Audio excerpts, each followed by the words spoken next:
महाकाय सूर्यकोटि समप्रभ निर्विघ्नं कुरु मे देव सर्वकार्येषु सर्वदा।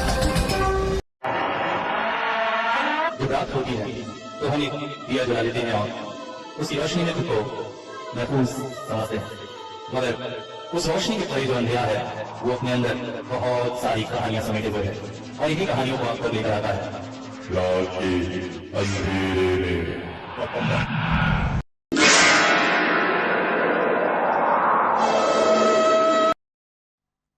चांद की रोशनी में बिल्लियों की आवाज खोल रही है जाने कौन सा राज।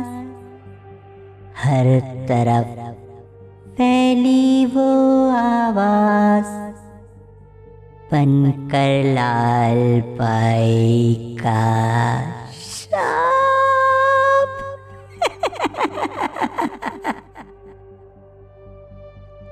कुछ देर के लिए रजत रुका था।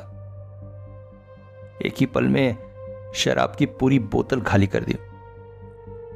बार बार रह रहकर उसके पिता सुजीत सान्याल का चेहरा उसकी आंखों में आ जाता था और गुस्से से वो भर उठता था। एक बार फिर से बाइक स्टार्ट करके अपना सारा गुस्सा बाइक पर उतार दिया। झन्नाटे से बाइक दौड़ पड़ी, मगर फिर अचानक ही उसे रुक जाना पड़ा। लगता है उसे नशा चढ़ गया है, वरना इस सुनसान वीरान सी सड़क में दूर वो लड़की बार बार उसके दिमाग में प्रत्युषा की बात आ रही थी। लगता है हेलुसिनेशन हो रहा है,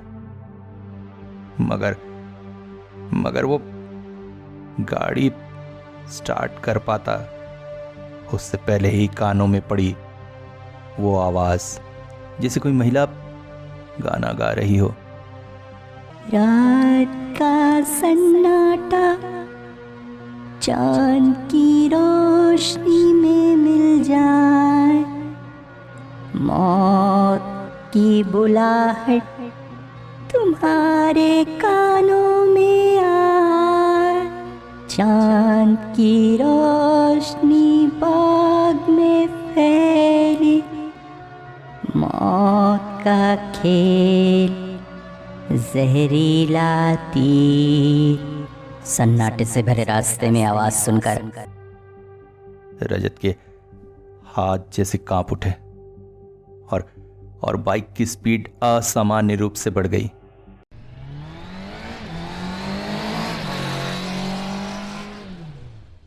और अनियंत्रित होकर बाइक धड़ाम से जमीन पर गिर पड़ी।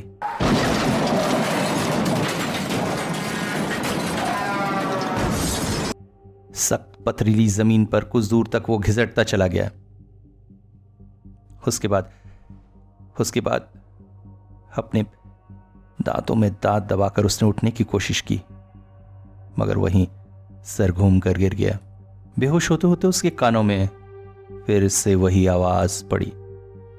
वीरान सन्नाटा भरे रास्ते में आवाज जैसे गूंज रही थी, मगर बेहोश होने से कुछ पल पहले उसने देखा एक पीली सी रोशनी अंधेरे को भेद कर उसकी तरफ आ रही थी। आंखें खुलते ही रजत को सिर बहुत गीला गीला सा लग रहा था। ओह, तो क्या ढेर सारा खून बहा है उसके सिर से? और वो इस वक्त है ही कहां? सड़क पर पड़ा हुआ है। धीरे धीरे आंखें खोली उसने, और आंखें खोलते ही साथ पास खड़ी उस अंधेरी युक्त परछाई को देखकर जैसे चौंक सा पड़ा था वो। इस वक्त वो किसी घर में है, और शायद उसे होश में लाने के लिए सिर पर बहुत सारा पानी डाला गया है। मगर ये परछाई कौन है? अचानक ही उसके मुंह से चीख सी निकल गई, और इसके साथ ही साथ एक व्यक्ति कमरे में प्रविष्ट हुआ। यही कोई 60-65 साल का प्रौढ़ व्यक्ति होगा। गाल में नुकीली दाढ़ी, बाल बिखरे बिखरे से और कपड़े फटे चिरे न हो मगर बहुत पुराने से। अचानक ही बोला, क्या हुआ बाबू, कुछ लगेगा? कहाँ हूं मैं यहां कैसे आया? रात बहुत हो चुकी है, खाना ला दूं क्या? मैं तुमसे कुछ और पूछ रहा हूं। खाना ले ही आता हूं। रजत का दिमाग 7वें आसमान पर पहुंच गया। ये आदमी कान से बहरा है क्या? वो कुछ पूछ रहा है और मन किया उठकर जाए और गर्दन पकड़कर बोले, क्यों बे, हिंदी नहीं समझ में आती है तुझे? जो पूछ रहा हूं वो जवाब क्यों नहीं देता है? मगर उसने महसूस किया उसकी भावना, गुस्सा, जैसे कुछ भी उस व्यक्ति को छू नहीं रहा था। वो इंसान जैसे हाड़ मांस का बना ही नहीं था, कोई पत्थर की मूर्ति सी थी। गुस्से से रजत बोल पड़ा, नहीं, खाना आना कुछ नहीं चाहिए, जाओ तुम अभी। अच्छा बाबू, कहता हुआ वो कमरे से बाहर चला गया। रजत ने अब अच्छे से जरा घर को देखने की कोशिश की गई। कोई 150-200 साल पुराना घर तो होगा ही। दीवारों से पलस्तर झर रहा था। वो यहां पहुंचा कैसे? तो क्या किसी ने उसे किडनैप किया? नहीं, किडनैप करता तो उसके हाथ पांव बांध के रखता, और वो बाहर का दरवाजा भी तो खुला है। यही सोचते सोचते रजत बिस्तर से उठकर खड़ा हो गया, मगर अगले ही पल उसके पैर जैसे थरथरा उठे। एक सवाल दिमाग में आते ही चारों तरफ जैसे बिजलियां सी कौन गई। वो बूढ़ा व्यक्ति तो उसके चिल्लाने के बाद कमरे में आया था, मगर उससे पहले कमरे में वो परछाई किसकी थी? दरवाजा खोलकर धीरे से बाहर आ गया रजत। चारों तरफ इस वक्त चांद की रोशनी फैली है। सामने बालकनी जैसा था, और वहां पहुंचकर उसे समझ में आया कि इस वक्त वो जिस घर में है वो 2 मंजिला है, और उसकी दूसरी मंजिल पर इस वक्त वो है। आसपास और भी कमरे हैं। सामने एक बड़ा सा बागीचा जैसा है जहां पर कुछ बड़े बड़े पेड़ के अलावा घास फूस भरी हुई है। घर बेहद पुराना सा है। ऐसे ही किसी घर में तो उसका बाप नाम का वो व्यक्ति उसे भेजना चाहता था, और जब उसने जाने से इनकार किया तो आंखें तरेर कर कहा था कि या तो जाए या फिर उसके पास न रहे। बस इसी गुस्से में बाइक लेकर निकल गया था वो। निकलते समय अपने सबसे करीबी दोस्त हमितेश को भी नहीं बता पाया था वो। बस बाइक लेकर निकल गया। फिर एक जगह रुककर लंच किया था, और वहीं से शराब की वो बोतल ली थी। फिर एक जगह रुका और सारी बोतल हलक में उतार दी, और फिर तेज बाइक चलाते हुए अचानक एक्सीडेंट, और फिर यहां पर पहुंच गया था। तभी अचानक उसके कानों में कुछ आवाज पड़ी। गौर से सुनने पर महसूस हुआ जैसे कोई महिला काम क्रीड़ा में लिप्त होकर आनंद ले रही हो। आवाज पास ही के कमरे से आ रही थी। अनजाने में ही उसके पैर धीरे धीरे कमरे की तरफ बढ़ चले, और कमरे के दरवाजे पर पहुंचकर जो दृश्य उसने देखा, एक पल को जैसे उसका पूरा शरीर सिहर उठा था। सामने एक पलंग पर पूरी तरह से निर्वस्त्र एक महिला थी, और उसके ऊपर एक पुरुष उसके शरीर से खेल रहा था। महिला की महिला की आनंदमय आवाज से पूरा वातावरण गूंज रहा था। ये दृश्य कोई अजीब बात नहीं थी रजत के लिए। अपनी मंगेतर प्रत्युषा के साथ कई बार उसने इस सुख को भोगा था, मगर इस सुनसान वीरान से घर में रात के सन्नाटे में गूंजती ये आवाज एक अलग ही वातावरण पैदा कर रही थी। एक पल को रजत का मन किया जल्द से वहां से निकल जाए, मगर उसके पैरों में जैसे किसी ने गोंद लगा दिया था। चाहकर भी अपने पैर नहीं हिला पा रहा था वो। और तभी उसकी नजर चांद की रोशनी पड़ती हुई उस महिला के चेहरे पर गई, और चेहरा देखते ही साथ एक पल को उसके मुंह से जैसे चीख निकलने वाली थी।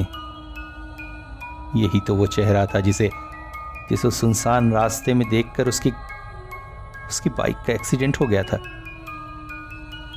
अभी वो कुछ बोल पाता कि अचानक ही कानों में पड़ी उस व्यक्ति की आवाज, यहां पर क्या कर रहे हैं बाबू? बाथरूम वगैरह जाना है क्या? इधर नहीं, उधर है। चौंक पड़ा था रजत। अब आपका नाम क्या है? गणेश। ओ गणेश दा, सोच रहा था थोड़ा बाग में घूम कर आता, मगर उन लोगों की आवाज। कहा? कौन लोग? वो लोग कहकर फिर से पलटा, मगर ये क्या, कमरे में कोई भी नहीं था। कमरे के बीचों बीच एक पुराना सा पलंग पड़ा था जिस पर चांद की रोशनी पड़ रही थी। हाँ, अभी तो उसने, ओह, शराब का नशा अभी तक उतरा नहीं है क्या? या फिर सिर पर चोट लगने के कारण किसी तरह की कोई मेंटल प्रॉब्लम हो गई हो उसे? भाग में जाएंगे कह रहे थे। हाँ, जल्दी आ जाइएगा, ज्यादा रात तक वहां मत रहिएगा। और हाँ, वहां जो चबूतरा है उस तरफ मत जाइएगा। क्यों? नहीं, कुछ दिन पहले वहां एक अजगर सांप दिखा था, इसीलिए कह रहा था। साला इस भूत बंगले में तुझसे बड़ा अजगर सांप और कौन है? अजगर सांप दिखा था। मन में ये बातें सोचते सोचते रजत सीढ़ियों पर जैसे ही कदम रखा, घुटना जैसे चुनचुना उठा। हो, बहुत जबरदस्त चोट लगी है उसे।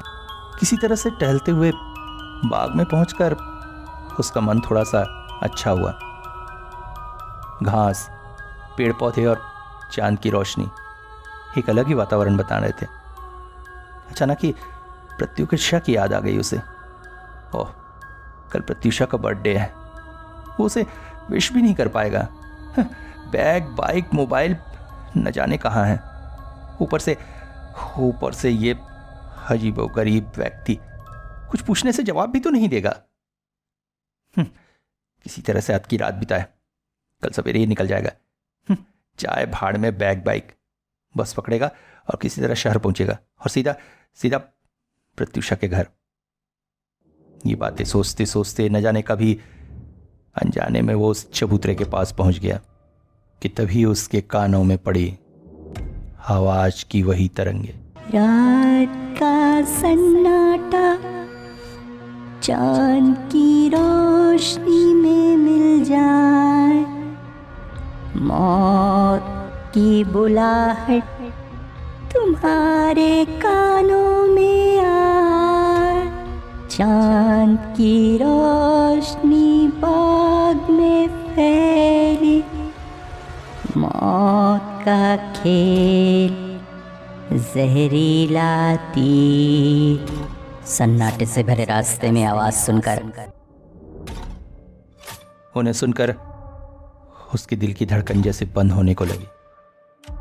और जब गौर से उसने देखा तो बाग में चांद की रोशनी नहीं बल्कि घना अंधेरा फैला था।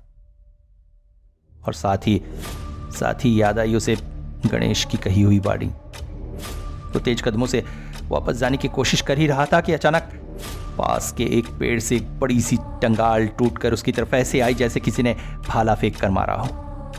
कंधे के पास से उसे छूते हुए पेड़ की टंगाली जैसे ही निकली, अपने आप को कंट्रोल न कर सका और वो सीधा जाकर गिर पड़ा उस चबूतरे के अंदर। और तभी उसने महसूस किया जैसे चबूतरे के अंदर से दो सख्त हाथ निकलकर उसके शरीर को लपेट लिया और पानी के अंदर से घिसते जा रहे थे। बहुत कोशिश करने के बाद भी रजत अपने आप को बचा नहीं पा रहा था। पानी के अंदर गहराई में जाते जाते उसके सांस धीरे धीरे बंद होती जा रही थी। मृत्यु उसके सामने थी कि तभी जैसे दो बलशाली हाथों ने उसका पूरा शरीर पानी से बाहर खींच लिया और उसे लाकर घास पर लेटा दिया। दम बंद होते हुए, खांसी लेते हुए अपनी धुंधली आंखों से उसने सामने देखा और पाया सामने गणेश खड़ा था। उसे देखकर बोला, कहा था इधर मत आइएगा, कीचड़ भरा है, स्लिप करके गिर गए ना। खैर नहाना तो हो गया है, अब खाना खा लीजिए, कहकर लंबी लंबी डग भरता हुआ गणेश वहां से चला गया। धीरे धीरे रजत उठकर खड़ा हुआ। उसकी नजर पड़ी उस चबूतरे के पानी में। चांद की रोशनी में पानी देखने से बहुत ही स्थिर महसूस हो रहा है, जैसे युगों युगों से उसमें कोई हलचल नहीं हुई है। उसे समझ में आ रहा था अनजाने में ही वो किसी मौत के चक्रव्यूह में फंसा गया है। गणेश कितना भी उसे उपेक्षित करने की कोशिश करे मगर यहाँ पर उसकी जान का डर है ही है। किसी तरह से अपने कमरे की तरफ लौटा। कमरे में पहुंचते ही चौंक गया। बेड के ऊपर उसका बैग और मोबाइल रखा था और पास ही एक कुर्ता और धोती, पास ही एक टॉवेल भी रखी थी।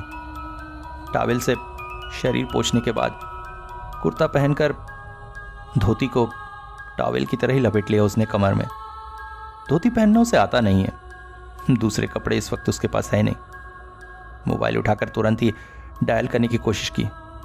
तुरंत ही प्रत्युषा को एक फ़ोन करना होगा। तुरंत ही मोबाइल उठा लिया उसने। प्रत्युषा को एक कॉल करना होगा। दिन भर से मानसिक परिस्थिति ऐसी नहीं थी कि उससे कोई बात हो सके, मगर मोबाइल की तरफ देखकर ही उसके दिल में निराशा भर उठी। मोबाइल स्क्रीन बुरी तरह से चकनाचूर था।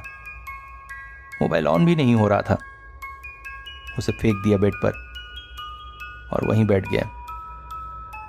दिमाग में हजारों प्रश्न गूंज रहे थे। आखिर उस चबूतरे के पानी में कौन है जो उसे डुबोकर मारने की कोशिश कर रहा था? और फिर वो बड़ी सी डंगाली और हवा में गूंजते हुए स्वर मात्र स्वर नहीं है, वो निशानी है किसी भयंकर मृत्यु चक्रव्यूह की। जैसे भी हो उसे जल्द से जल्द इस भयंकर घर से बाहर निकलना होगा। खाना रख दिया है साहब, जल्दी खाकर सो जाइएगा। रजत ने उस तरफ देखा। टेबल पर खाने की थाली ढकी रखी थी। एक बार उसने गणेश को सर से लेकर पैर तक देखा। मन में अजीब से भाव उठे। यही वो व्यक्ति था जो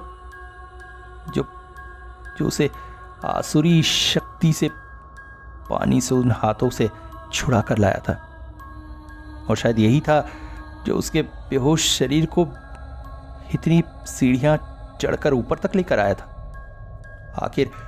आखिर इस इंसान के शरीर में कितनी ताकत है?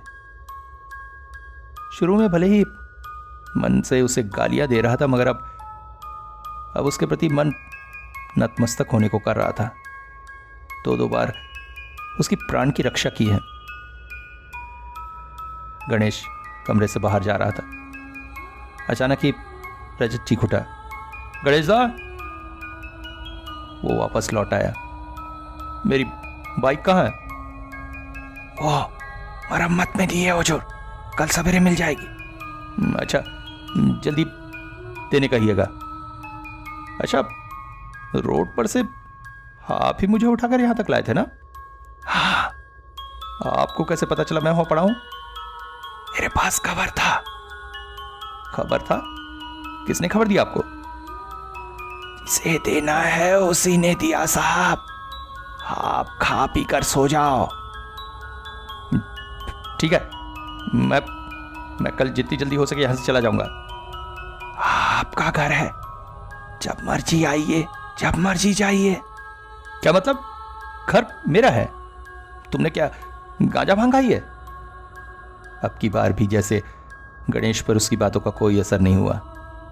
उल्टे वो बोला, जल्दी खाना खा के सो जाइए, और हाँ, रात को बहुत ज्यादा जरूरत हो तो भी कोशिश करिए नीचे ना उतरने की, और भाग की तरफ तो बिल्कुल मत जाइएगा। कहकर कमरे से बाहर चला गया वो। गुस्से, वितृष्णा और चिढ़ से भरा हुआ रजत मन में बस गणेश की अंत में कही हुई बातें घूम रही थी, और एक अजीब सा डर उसके शरीर में सिहरन भर रहा था। उसने अपने शरीर को बिस्तर पर पटक दिया। रात का सन्नाटा चारों ओर फैला हुआ था। अचानक रजत की नींद टूटी। ओह, कब उसे नींद आ गई थी पता ही नहीं चला।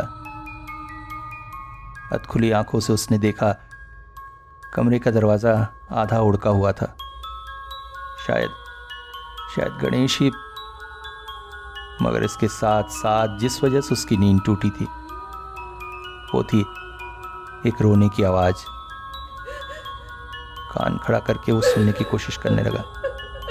आवाज बाहर से सीढ़ियों की तरफ से आ रही थी। तो क्या उसी कमरे से? चौंक पड़ा वो। टेबल पर देखा तो खाना रखा हुआ था। आज खाना ही नहीं हुआ उसका।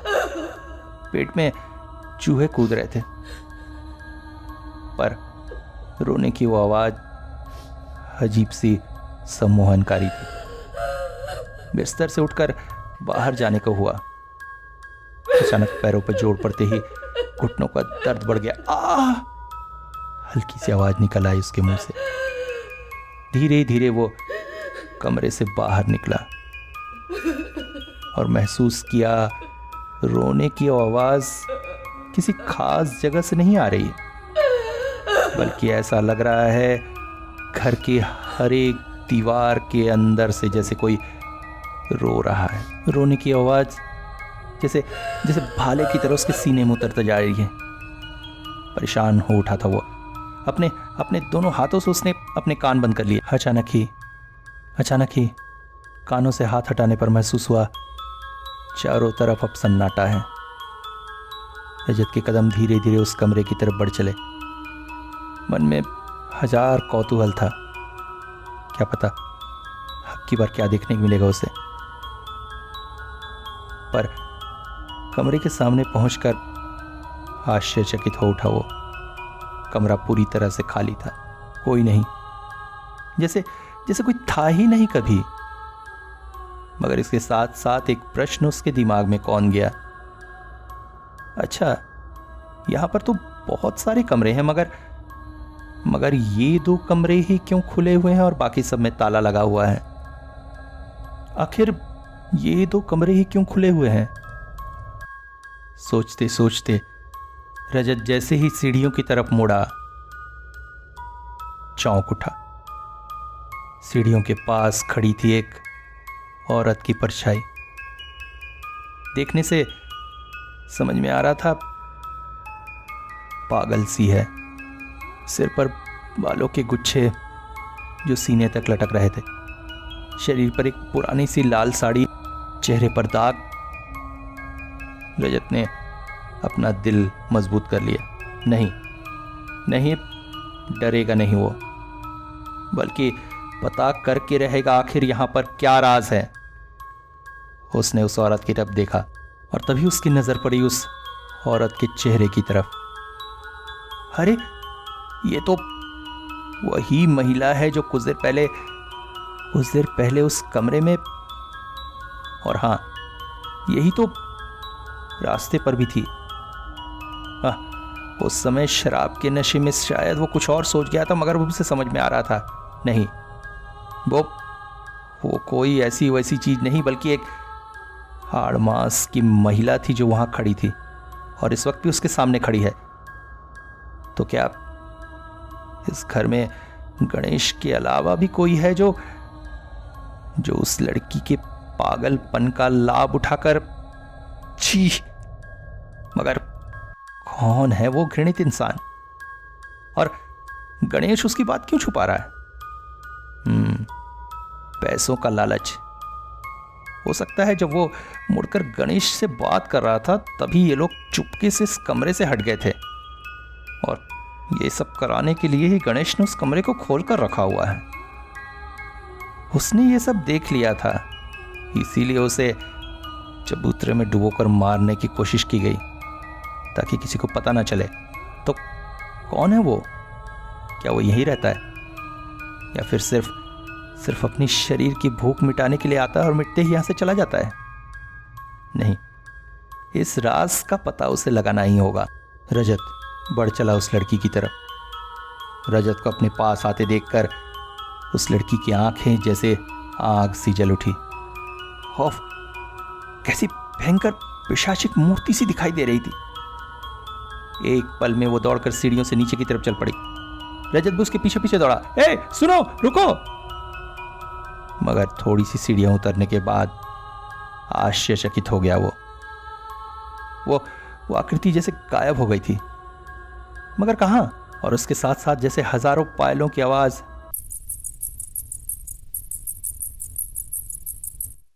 हवा में विलीन हो गई। कौन थी वो? कहां रहती है? और इस रात के सन्नाटे में पायल पहनकर यहां क्यों घूम रही है? क्या सिर्फ शरीर की भूख? और तभी उसके कानों में पड़ी वायलिन की मध्यम आवाज। कौन? इतने रात को कौन वायलिन बजा रहा है? बरामदे के आखिरी कोने के कमरे से हल्की रोशनी दिखाई दे रही थी। रजत के कदम धीरे धीरे उस ओर बढ़ चले। दरवाजे पर पहुंचकर चौंक पड़ा रजत।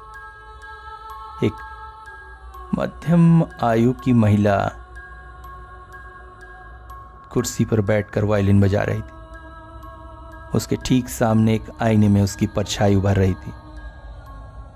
मगर सबसे आश्चर्यजनक था उस कमरे में गणेश दा का खड़े होना। कमर में सिर्फ एक लंगोट पहने, एक पैर को दूसरे पैर के घुटनों तक मोड़े हुए और हाथों को सिर के ऊपर जोड़े हुए एक अजीबोगरीब भंगिमा में खड़े थे। वो कौन है महिला? और गणेश यहां पर ऐसे क्यों खड़ा है? उसने महिला के चेहरे को अच्छे से देखने की कोशिश की और उसके लिए जैसे ही आईने की तरफ उसने देखा, चौंक सा पड़ा। वो ये क्या देख रहा है? वो ये महिला का चेहरा कैसा है? पूरी तरह से रक्तविहीन सफेद सा है। ऐसा तो कोई इंसानी चेहरा आज तक उसने नहीं देखा है। चौंक कर मुंह से आवाज निकल आई, कौन? और तभी दरवाजे पर धक्का लगा। आवाज से गणेश का ध्यान टूटा। उसकी आंखें जैसे आग सी जल उठी। रजत की तरफ देखकर बोला, आपको कहा था ना कमरे से बाहर मत आइएगा। इस वक्त गणेश की भावभंगिमा ऐसी थी जैसे रजत को वो काट के 2 टुकड़े कर देगा। गणेश की आवाज से महिला चौंक पड़ी और जैसे ही वो रजत की तरफ मुड़ी, महिला को देखकर रजत का पूरा शरीर जैसे थर-थर कांप उठा। अब तक वायलिन बजाते हुए उसने आंखें बंद कर रखी थी, इस वजह से ठीक से समझ में नहीं आया था। मगर आंखें खोलते ही रजत ने जो कुछ देखा, वो उसकी आंखों में जैसे पुतलियां थी ही नहीं। पत्थर की तरह सफेद वो 2 आंखें किसी को भी हार्ट अटैक देने के लिए काफी थी। ये महिला वो लड़की नहीं थी जिसे उसने कुछ देर पहले देखा था, मगर जो भी थी बहुत डरावनी थी। दौड़ पड़ा था रजत तेजी से कमरे से बाहर सीढ़ियों से होता हुआ अपने कमरे में गया और जाकर बेड पर लेट गया। उसने महसूस किया उसका शरीर इस वक्त थर थर कांप रहा था।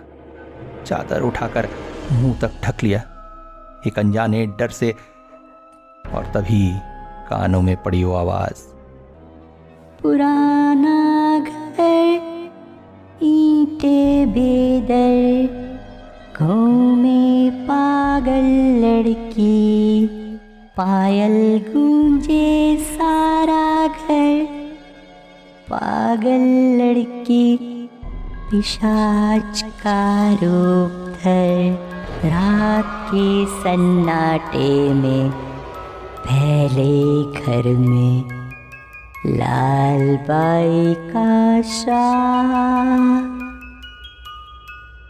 रोशनी आंखों में पड़ते ही नींद टूटी रजत की। शरीर पूरी तरह से भीगा हुआ था। चादर हटाकर उठ बैठा। रात में तेज बुखार आया था उसे। अभी भी सिर भन्ना रहा था। बाहर बगान में कौवे की आवाज गूंज रही थी। इससे उसका सर और गूंजने लगा। उठकर बाथरूम की तरफ गया। लौटकर कल के कपड़े पहन ही रहा था कि अचानक कमरे में प्रविष्ट हुआ गणेश, हाथों में चाय और बिस्कुट लेकर। एक पल को खींच उठा था रजत कि इंसान इस घर से भी ज्यादा रहस्यमय है। एक पल को उसे बचाता है तो एक पल को मारना चाहता है। उसने पूछा, गणेश साहब बाइक आ गई है? नहीं, दोपहर तक आएगी। चाय बिस्कुट खा लीजिए, रात से आपके पेट में कुछ नहीं पड़ा है। गणेश ने जैसे ही चाय का गिलास रजत की तरफ बढ़ाया, उसके सिर में जैसे आग जल उठी। एक धक्के में उसने चाय का गिलास जमीन पर गिरा दिया और चीख पड़ा, कौन हो तुम? सुनसान घर पाकर दलाली का धंधा चला रहे हो? मगर इस गुस्से ने भी उस पर कोई असर नहीं किया। जमीन पर गिरे कांच के टुकड़े उठाते उठाते बोला, ये सेन विला है। यहाँ के अभी के मालिक शुभ्रकांति सेन है। कल दोपहर को ही आपके पिताजी का मुझे कॉल आया था। दोपहर तक इंतजार किया आपके आने का। आप नहीं आए तो स्टेशन की तरफ जा रहा था। सोचा रास्ता भूल गए होंगे, और तभी रास्ते में आपको वैसे। सुनकर दिमाग जैसे घूम रहा था रजत का। जिस घर में वो नहीं आएगा करके सारी परेशानियां, वो उसी घर में पहुंच गया। क्या ये मात्र इत्तेफाक है या फिर कोई भयानक चक्रव्यूह? अब उसे समझ में आ रहा था गणेश क्यों शुरू में उसकी बातों को टाल रहा था। ये सारा खेल उस शुभ्रकांति का किया हुआ है। यहां वो नहीं आना चाह रहा था और उसे यहां। अचानक गणेश बोल पड़ा, आपको देखकर मुझे पहचानने में थोड़ी भी परेशानी नहीं हुई। आप बिल्कुल। रजत ने उसे हाथ दिखाकर चुप करा दिया। यही तो उसकी जिंदगी की सबसे बड़ी परेशानी है कि उसका चेहरा एकदम उसके बाप की तरह है। जिस इंसान से वो सबसे ज्यादा नफरत करता है, कोई उसके चेहरे की तुलना उस इंसान से करे, ये उसे किसी भी तरह से सहे नहीं है। गणेश दा, वो लड़की कौन है? कुछ बातें न जानना ही अच्छा होता है। बस एक बात जान लीजिए, इस घर की हर एक ईंट से जुड़ा है लाल बाई का श्राप। कहकर गणेश कमरे से बाहर चला गया और उसके साथ साथ रात को सीढ़ियों के पास से गूंजी उस आवाज की बात उसके कानों में फैल गई। आखिर कौन है ये लालबाई और क्यों जीर्ण शीर्ण पुराने इस मकान में उसके श्राप की बात बार बार होती है? सोचते ही उसका शरीर जैसे कांप सा उठा। यही सब सोचते सोचते बिस्तर पर लेट गया वो। बुखार की कमजोरी से भरा शरीर निढाल सा हो गया था। दोपहर होते होते फिर तेज बुखार आ गया। दोपहर में गणेश साबू की खिचड़ी जैसा कुछ देकर गया था। बुखार के घोर में ही उसने खाया था। शाम होते होते फिर से बुखार उतर गया। शरीर में हल्का महसूस हो रहा था। वो बरामदे में आकर खड़ा हो गया। आसमान में कुछ पक्षी अपने घोंसले की तरफ लौट रहे थे। अचानक ही प्रत्युषा की याद आ गई उसे। आज उसका जन्मदिन है। अब तक तो शायद उसे ब्लॉक भी कर दिया होगा, मगर उसे क्या पता वो किस चक्रव्यूह में फंसा है। क्या वो इस चक्रव्यूह को काटकर निकल पाएगा यहां से? निकल पाएगा यहां से? निकल पाएगा यहां से? निकल पाएगा यहां से? निकल पाएगा?